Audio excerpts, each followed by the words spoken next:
urgent. It's urgent that you understand. This is Gun Cranks.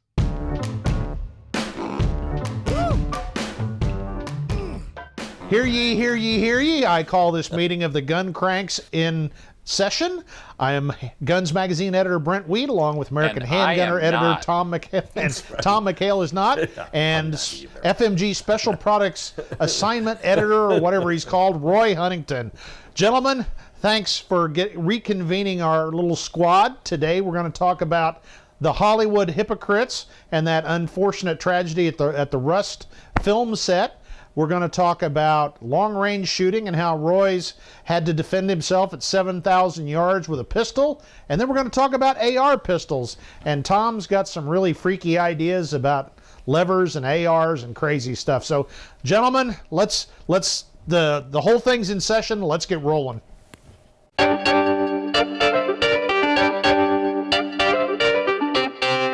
Hey guys, let's talk about Hollywood Hypocrites.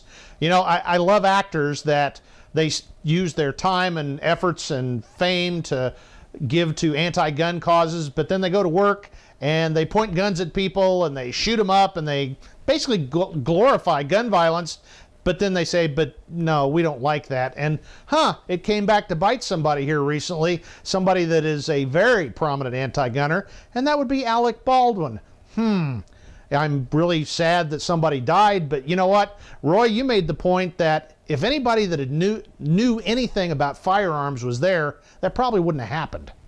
I agree. Yep, we need to cover this. That's all there is to it. Yeah. I think I was surprised at how I felt afterwards when I heard that. And I was just that hollow spot in your stomach, because it was such a travesty, because it just didn't have to happen. Yeah. And the first thing I thought was that had anybody I know, any of our gun friends, been there, it wouldn't have happened. It just, it never could have gotten to that point.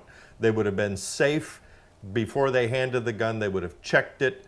They would have demanded that he looked at it. I mean, it just wouldn't have happened. It was as simple as that. And I hate it when those incompetent people judge us. Yeah. Well, they're the ones that expect us to listen to their political pontifications, because they're so wise. So. Well, in this case, okay, the last person to have that gun and to point it at another human and pull the trigger was Alec Baldwin. Here's a guy literally is allowing somebody else to take care of him. Well, I guess that's socialism at its finest. I don't want to be responsible for their safety or my well-being. Yeah, just hand me a gun and I'll point it, and I don't care about that.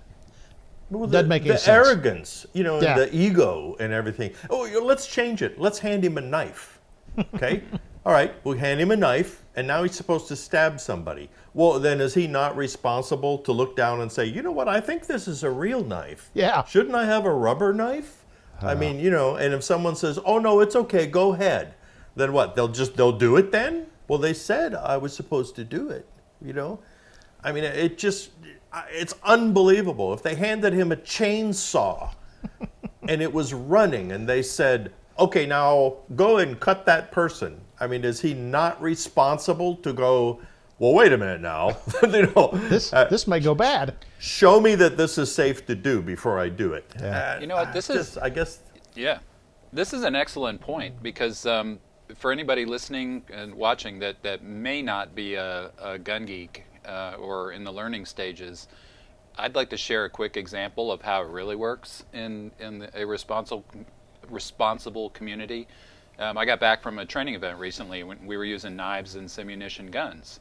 And as we walked into the door to the indoor training center where we were going to be doing this, we all voluntarily submitted to a metal detector wand, right? It wasn't just, let's make sure there's nothing sharp or dangerous or bullets or guns. Let's be real sure. And I thought it was brilliant, and you'll find some version of that at any event like that, in a training event or whatever in the firearms business. I mean, you got to be that careful, right? Yeah. I mean, the contrast just couldn't be bigger. Well, anybody that's been in the military or law enforcement, that's a common practice. If you're doing force-on-force training with any kind of weapon, you'll either get a metal detector or a pat down and a buddy check and maybe one more time again. So it's extremely common, and even though that's pretty much practice, occasionally you still have a tragedy, but these are people that carry live bullets all the time, so it's actually kind of amazing that with all the training that goes on daily that we don't have more accidents. It's because everybody's very careful. In this case, they only did this scene one time, so the statistical sample is 1, and they couldn't even get that right. Well, you know, and I default back to the people there, they're making excuses. Oh, well, the gun was out of my sight for 5 minutes. The gun was out of my sight for an hour. The gun was out of my sight. I'm sorry, wait, time out. You had one job. One job was to make sure the gun was safe. That's all you had to do. And I'll speak for myself here. If that was my job, I would have had that gun in my hand, you know, and then before I handed it over, I would have cleared it again. I would have double, triple checked everything. You would have too. Everybody who's listening to this would have. And then if I was the actor who was handed that gun after watching it be cleared, I would have demanded to show me how to clear it. Yep. Even because if I didn't know, I would have said, show me that it's safe. And you know, that raises a great point, Roy, that I think What? if folks are watching that aren't as experienced, one of the problems sometimes is you're a little awkward about the whole safety thing. We're fortunate and blessed. We literally deal with the top folks in our industry and some of the greatest shooters in the history of shooting, right? What always happens the vast majority of the time, if I'm at your house, Roy, and you hand me a gun to look at, you clear it, you hand it to me, and I clear it. That's totally normal, totally acceptable. And if somebody feels awkward doing that or they don't do it, that tells me right there I can't trust this person. So, you know, if I'm at any kind of event, if somebody hands me a gun, I'm going to check it, even though I just saw them check it, because the front end of the bullet, as they say, may be on, you know, have your name on it, but the back end's got my name on it. And unfortunately, Alec Baldwin found that out too late. And that's not an insult. I mean, that's regular gun store routine or friend and friend. You know, I watch you clear it and then I clear it. That's not saying anything about you. I can guarantee, I'll bet you $1 trillion that you'll be happy I checked it right after you checked it, right? I'm put off if they don't check it. Yep. Yeah. You know, and I mean, I'm like you. I open it, I look myself, I show it to them, clear. I usually say this gun is clear, you know, and then you hand it to them with good muzzle control, and then if they check it again and show me that it's clear, it's like I'm a happy guy now. Yeah. You know? Yep. I mean, and I don't know anyone who is ever offended by that. You ever had anybody get offended if they muzzle you at some place and you say, hey, well, you know, be careful of your muzzle. And they go, oh, no, it's okay. It's not loaded. Or they get all, you know, their panties in a braid. It's like, no, that's unprofessional. Yeah. And I usually don't ever go near a gun with that person again. I had an instructor that would do that. He showed us the gun was clear, but he was demonstrating something dry, but he kept waving it in front of people.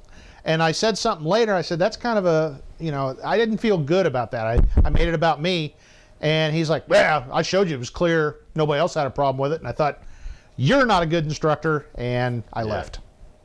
Well, you know, I saw an article by Mas Ayub not too long ago, and I'm pretty comfortable if someone has one of the ring guns or the blue or red guns or something like that. And even if they say, you know, if they say, all right, I'm going to demonstrate something that would be unsafe with a real gun. This is a blue gun. It's inert. We're not going to do it. And it's like, yeah, okay, I got it. There's nothing wrong with that, and do what we need to do.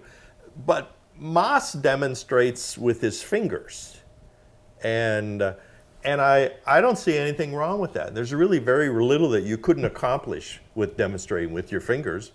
Why do you need a blue gun, really? You know, unless you're doing holster work. And the other thing that always crossed my mind, and I know this from personal experience because it happened to me, I did it, and that is that it's easy to develop a bad habit. So if you have an unloaded gun and you think it's safe now, so you're pointing it at the wall or at your target on the wall or something like that, and you put the gun down, well, now you've just developed a habit where you're comfortable pointing this gun at things that you wouldn't normally be pointing the gun at, and which means that there could be a time where now the gun's reloaded and now it's back in the drawer, and you pick it up and you go to autopilot and you decide that it's still safe to point the gun like that. And that happened to me one time, and I had an AD. And it scared me to death. I was 19 years old and hadn't had any real training or anything at that point. And so ever since then, I don't make it a habit to use a real gun to do those kind of things, just because it develops a bad habit, Yeah. if that makes sense. So Absolutely. Can we talk about Obviously- the elephant in the room? yeah, Why was live ammunition on the set at all? unbelievable. Yeah. I know they're saying now that it was sabotage, and I suppose that's always possible. That's but- insulting. Yeah. I mean, there should have been many levels of checks, but it sounds to me, and I'm just guessing, that they were using those guns for a little target practice during the off hours and overnight. And that's my belief, probably what happened. It was sloppy prop management and firearms management, and because things happen, somebody left some real rounds in the group of the dummy rounds, and nobody checked it, and we have a tragedy. You know, it's like they say in airline accidents, it's not one thing that causes the tragedy. It's a series of things, usually involving multiple people, that cause a tragedy. And that's why when we talk about double check, single check, double check, and triple check, every step of the check procedure makes it that much harder for an accident or tragedy. And sounds to me like they just didn't even bother. Well, there have been a lot of Well, reports to that effect, that there was, between scene plinking going on. We don't know, and I'm going to caveat that by saying there's Right. a lot of facts still coming out, so we're conjecture and what if here. But there have been reports of that at that particular movie set of between take plinking going on, and I just cannot even fathom, why there is live ammunition anywhere within 10 miles of that set. Yeah. Sloppy stuff. Well, it was a B movie, right? Everyone said it's a B movie. Yeah. I guess that's what you get, when you get help. So. I guess. Well, winding it up, guys, I think we can all agree the hypocrisy is stunning, and unfortunately it came back to bite one of the leading portrayers of hypocrisy, and it cost somebody their life, and it's just stupid and senseless, and of course it's tragic. But what do you think? Let us know down in the comments what your thoughts on this whole situation is, and whether you think there's going to be criminal charges. I'm voting for yes, but we'll see who for. But anyway, we'll probably get together and talk about this later.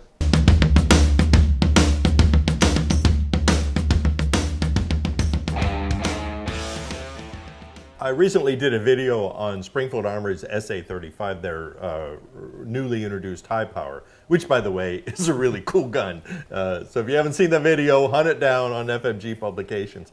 But I think one of the things that seemed to garner a lot of comments was that I took the time to shoot it long range. And by long range, I think ended up being 71 yards. And I have a steel torso that I set up. 71. And, So 71. Yeah. Well, I use my laser, measure thing. Well, because they'll ask. Is It's like, 70 how many not yards long was that range, exactly? but 71? I guess Sorry. not, but 71 is long. And so I was wanging this steel target. I missed it once or twice. But what was interesting to me is the fact that the comments, some people commented on the fact that, wow, it was really fun to see somebody take their time and shoot long distance with what is essentially a defensive handgun. Most people that you see on YouTube especially, it's all fast, close, tactical, and all that. But the reality of it is, I have a friend of mine who's a policeman who took a 173-yard shot with a Model 66 revolver and hit a bad guy in the 70s. And we recently, Ren and I filed not too long ago where it was there was an 85-yard shooting. And we remember the North Hollywood shootout, that was 80 yards or so, 50 to 80 yards. And the cops were really struggling to try to hit the bad guys, I was thinking too, they needed some old-time PPC shooters with revolvers that day, because they would have probably connected with those guys. But it led me to think that I think we need to encourage that I don't care if you're carrying a 2-inch J-frame or what you're carrying. Take your time to shoot 25, 40, 50, even 100 yards, and see what happens. Do you guys ever do that? Actually, I'll remind you, Roy, in one of our Gun Cranks episodes here a couple episodes ago, we did training tips, and that was, I can't remember who brought it up, but we talked about this because it is a great, great training opportunity. And like you said, there are some times where you got to actually take that shot. So there's no reason not to do it. It makes you really good at shorter range because just the slightest error in trigger press or sight alignment, makes a big difference at 100 yards. So if you're putting hits on a torso-sized target at 100 yards, you're doing pretty darn well with the fundamentals at 25 and in, right?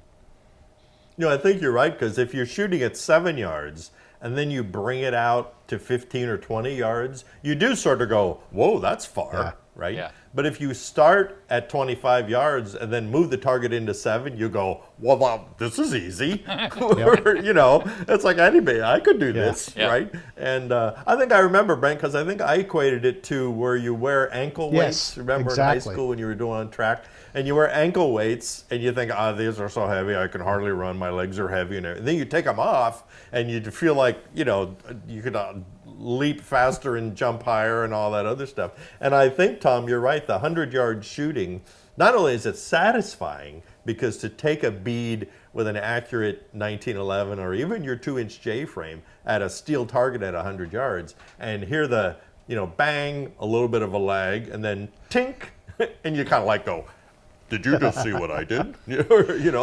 So, but you're right, boy, then you move into 15 or 20 yards and you think, well, heck, I could do this. This is easy. That was always part of our SWAT qualification, and you weren't, I forget what the criteria was. You weren't expected to hit it every time, but I think that was always the when we did the action part where you had to run station to station, then you had to take a 100-yard shot and hit a pepper popper. And, if that took you 2 magazines to get it done, well, then I hope you got 2 more magazines. But it's such it's a confidence builder is what it is. Like you said, and I've done this with rifles. I've been shooting at 1,000, then suddenly they present you a target at 300. It's like, well, I can do this one-handed. That's a piece of cake. That's easy. Yeah. FTW Rifle Ranch, FTW in Texas, they're really good about that, because their hunting course will have you shooting at 500 and 600 and 700 yards. And at the time I thought, well, why are you teaching people how to do that? And when they explained to me that it's not so you're going to shoot at 500 or 600 or 700 yards. It's just that, and then they're right. They move the target into 200 yards, and it's like, oh, geez, I could do this. Whereas before, a lot of the people were going 200 yards. Gosh, that's a long way away. Yeah. And it's like now suddenly it's not. I also like the long distance shooting because it really separates the goof-offs from the people who are serious about what they're doing. Because if you don't know how to press the trigger, trust me, you are never going to connect at these targets. Yeah. Your sight picture has to be generally on there, but boy, unless you are really consistent in your trigger press. And I also like the fact that if you just shoot 10 or 15, 20 rounds at 100 yards, that's a pretty good exercise. Yep. And in this day of sort of limited ammunition availability, it's a fun way to go to the range and have some fun. Well, speaking of actually fun, learn something. The berm is your friend. If you got a berm far away out there, you got dirt clods, you got clumps of grass, you got bits or whole clay targets, whatever, rocks, because you can see where you're hit, with the naked eye from 50, 100 yards away. You see the splash, so you kind of get some instant feedback. Steel plates are great, but if you don't have them, pick targets of opportunity. Clay targets, and I found kids love it. Yeah. If you put 20 clay targets up on a berm at 100 yards, kids get pretty serious about it. Yeah. It's just like there's no goofing off now. This is a contest. Yeah. And I'm going to win it. So I just plus it's something different. We're always looking for ways to spice things up and to have a little bit more fun. But I think the old PPC shooting days with the precision pistol combat police shooting, we shot from 7 yards to 50 yards. And, 7, 15, 25, 50 yards. And I think that really made cops better shots in those days because we weren't afraid. I mean, if somebody was hiding behind his car at 50 yards away, well, we weren't afraid to keep his head down if you needed to, and you knew you could do it. And I think today a lot of cops might be challenged. I was reading not too long ago, Brent, I don't know if you keep up on it, but a lot of the police qualification distances have gotten really absolutely. short. I mean, they're like, 7 to 15 yards is really far. And they're whining about it. It's like, 15 yards, And that was always my bugaboo. You had to take a 50-yard shot, usually barricade, but that was pretty challenging. So if you went out to 100 and, you hit 3 out of 4 times, it's like, I can do 50. That's not a big deal. But yeah, everything in life we're dumbing down. So now a 25-yard shot is long. And my fear is these cops confronted with these situations where you pull up and a guy's cranking rounds at you from his house across the street, you would at least like to be able to keep his head down, if not hit him, if the only thing you've got in your hand is a pistol. Yeah, I agree. And let's wind this out with this, is that it's fun to plink, it's fun to hit steel, it's fun to shoot at the berm, all that kind of stuff. And I agree with you, and I do it almost every day here. But the thing you really need to do, though, is get yourself a big piece of butcher paper or something and put it up at 100 yards and put a big black circle in the middle. Now really take your time and really squeeze and really learn where the gun's shooting at that distance. And it's going to really be enlightening. I think, you're going to either be doing a lot worse than you thought, because if you miss the plate, that's okay, but you might have missed it by 6 feet. You don't know. And I think when you actually see the bullets and where they land on the target, and sort of correlate that with your control of the gun, sight picture, and trigger squeeze, I promise you that you'll learn a lot. And so... So on that note, let's challenge everybody. If you like to shoot long distance, tell us what you do. Tell us why it's fun. And if you have ideas on drills or anything, make sure you leave some comments. Right. Right, guys? Right. Yeah.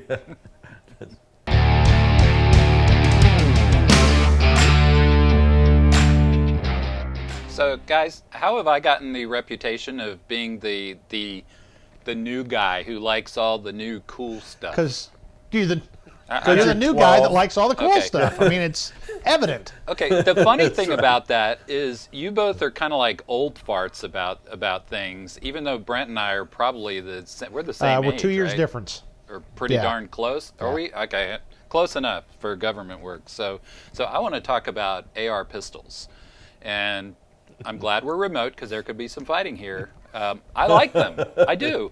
I didn't at first. They kind of grew on me. So it wasn't, just like, oh, there goes Tom again, going after the newest, latest, greatest thing because it's new. They actually have grown on me. So I want to hear what you guys think about the AR pistol. Well, I'm supposed to fight with you on this to make it all spicy and all that. I love the things. That's why you've noticed over the last couple of years we reviewed quite a few of them in Guns Magazine and had a couple on the covers. Basically, I embrace the hypocrisy of they're not short-barreled rifles. We're not supposed to say that. We're not supposed to infer that. But I don't understand. Right. Having said that they are not short-barreled rifles, and I believe the federal guidance is you may only occasionally and incidentally shoulder them. But having said that, they are really, really handy in confined spaces. I keep one in my car. If I had a live-aboard boat or an aircraft that I wanted to keep a firearm, I mean, you get all the benefits of a actual rifle in a much smaller package. So that's why I'm in love with them. Whether you incidentally shoulder them, which we recommend you shouldn't, because we don't want these things to turn into SBRs, but having said all that, I think they're wonderfully useful. I think, though, are you talking, like 8-inch barrel, 10-inch barrel, that kind of a setup? Yeah. The only thing, though, is that people forget is that it's not a rifle. In other words, it's better than a lot of pistols, but it's not as good as a real rifle, because when you chop a .223 down to 8 inches or something, I know a lot of the SWAT teams, when they first started doing those SBRs, and it was tech to cool, and so they all had these little short barrels. Well, then I was doing gelatin testing, and I said, "Here, come here, shoot this gelatin." and they were getting like 6 inches of penetration with their, 55 grain 223 rounds, and they were all like going, "What's going on? Wait a minute," and you had to explain that that's not a rifle anymore. You took a 34 or 3,600 feet per second bullet that you're now shooting at 2,600 or 2,500 feet per second. So, but as long as they keep that in mind, I know a lot of companies have made ammunition specifically for those short-barreled guns. I think they're cool. I'm real ambivalent about them. I don't own one. I don't really care. They're off my radar. I appreciate it. I think if people want them, that's great.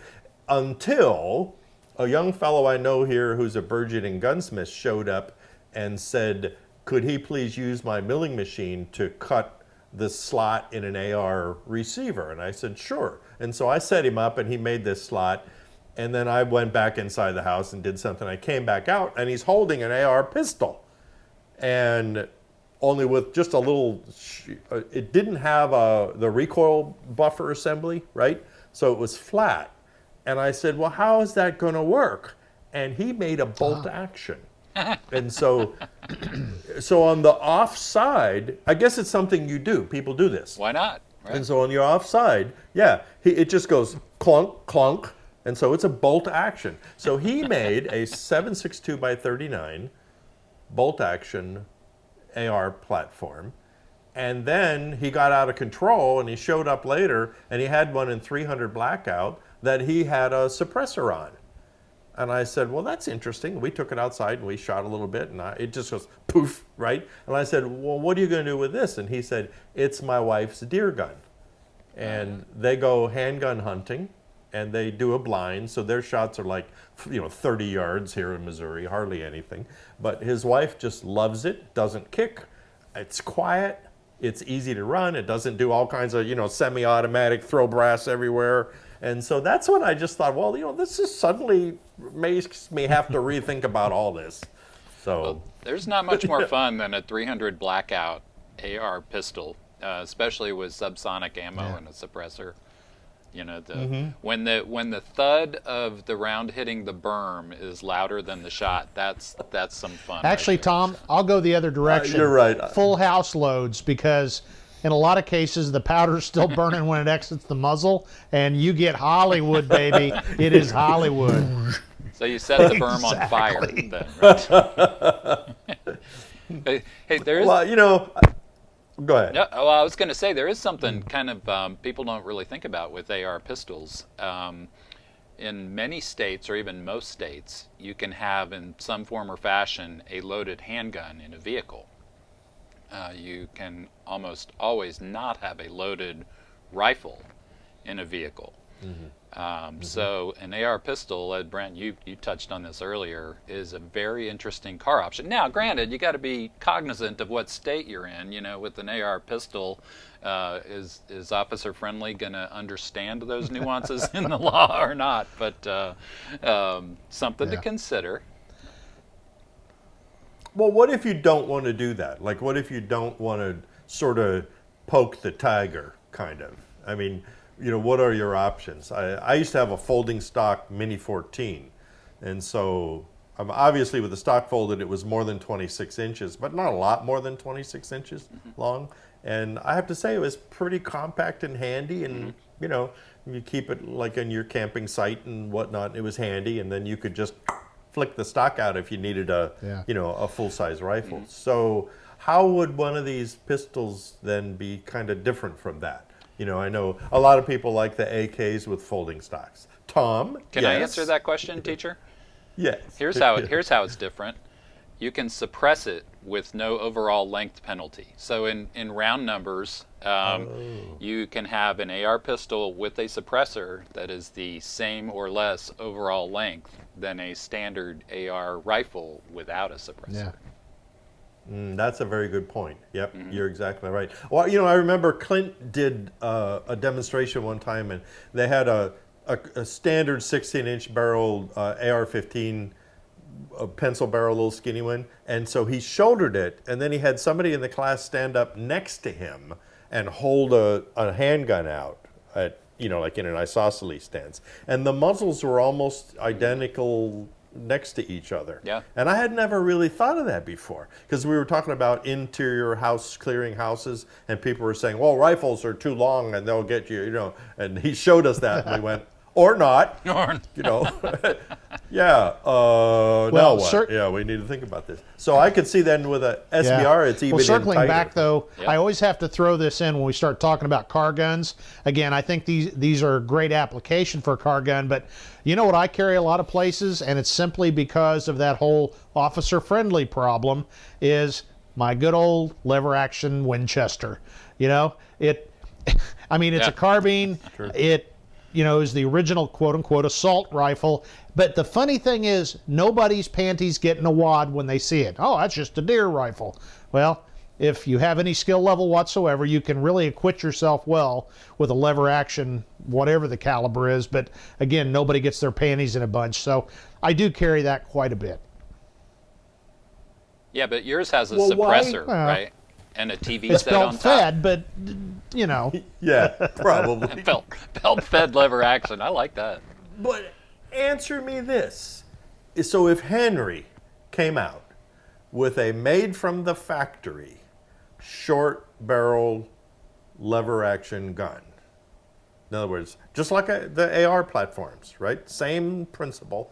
So it's got a whatever 12-inch barrel. It's got an abbreviated stock that looks like that Mossberg Shockwavy stock or something like that. Actually, it would look a lot like, do you remember the old Western movie where he had the hog, what was it, not the hog leg, the...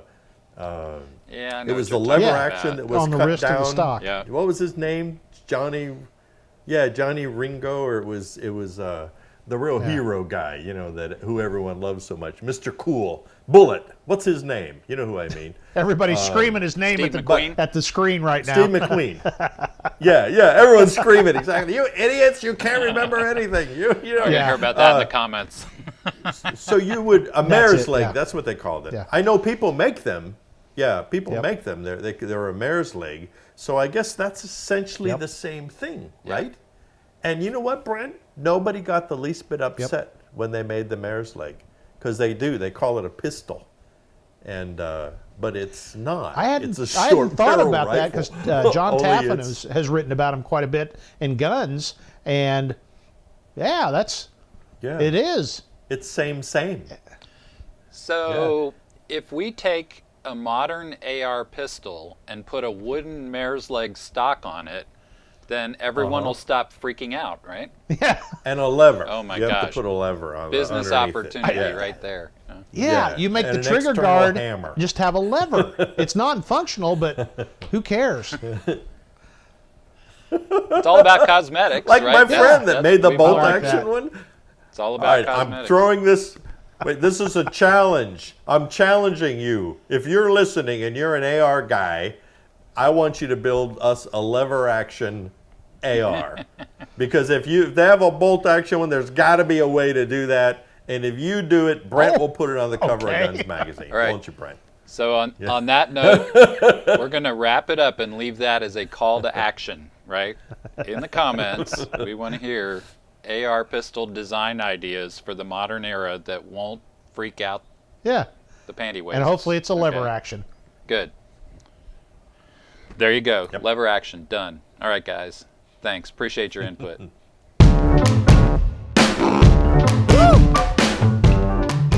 Well, another great episode of the Gun Cranks has passed, and I would like to remind you to please check out gunsmagazine.com, americanhandgunner.com, and Tom's going to talk about our special projects in a second, and americancop.com. Tom, how can folks read our special editions? Tell you what, we got a new one coming out post haste, concealed carry and self-defense, number 22. Either go to gunsmagazine.com or americanhandgunner.com, and you can navigate to the FMG store and get your hands on those. You will also find them in nearby bookstores, grocery stores, or whoever sells magazines. Excellent. And don't forget, we've got holidays coming up, so if you're going to give something to your favorite shooter friend at Kwanzaa, That's a great gift idea. So it's really important, folks. Please subscribe to us. And in today's world, it's more important. Leave us a comment, please, down below. That's how our evil corporate overlords at YouTube decide how important this thing is. So please let us know what you're thinking, or if you want to make fun of Tom, I completely encourage that too. So anyway, we'll have another great episode of Gun Cranks before too long, but for now, we'll see you later.